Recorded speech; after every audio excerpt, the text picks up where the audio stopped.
আবারও অগ্নিকাণ্ডের ঘটনা, এবার বিশালগড়ের দিকে উঠে আসে। বিশালগড়ের নিচের বাজারে সেখানে একটি কংগ্রেসের পরিত্যক্ত কার্যালয় কিংবা পরিত্যক্ত ভবনে আগুন লাগানো হয়েছে। একদল দুষ্কৃতিকারীরা আগুন লাগিয়েছে বলে অভিযোগ উঠে আসছে। বিশালগড় থানার নিচের বাজার বাণিজ্যিক এলাকায় ব্যবসায়ী সহ স্থানীয়দের মধ্যে তীব্র আতঙ্ক।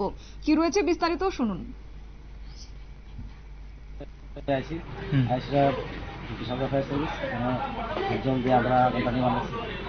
কোন জায়গা তো সেটা বিশালগড় বাজারে বাজারে ঘরটা মানে কি খালি করে আসছিল না কোনো দোকান টোকান?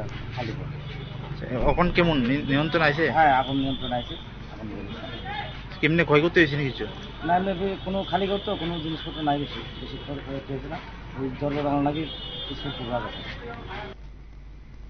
আপনারা শুনলেন দমকল কর্মীদের বক্তব্য। তবে পরিত্যক্ত কংগ্রেস ভবনে আগুন লাগিয়ে বিশালগড় বাজার গরম করতে চাইছে বলে একাংশ মহল মনে করছেন। কংগ্রেসের পক্ষ থেকে যদিও এখনো পর্যন্ত স্পষ্ট কিছু এই নিয়ে জানানো হয়নি।